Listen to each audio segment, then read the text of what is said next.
Ешкіммен келіспе.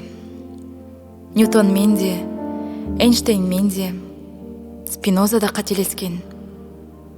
Декарт жай айта салған.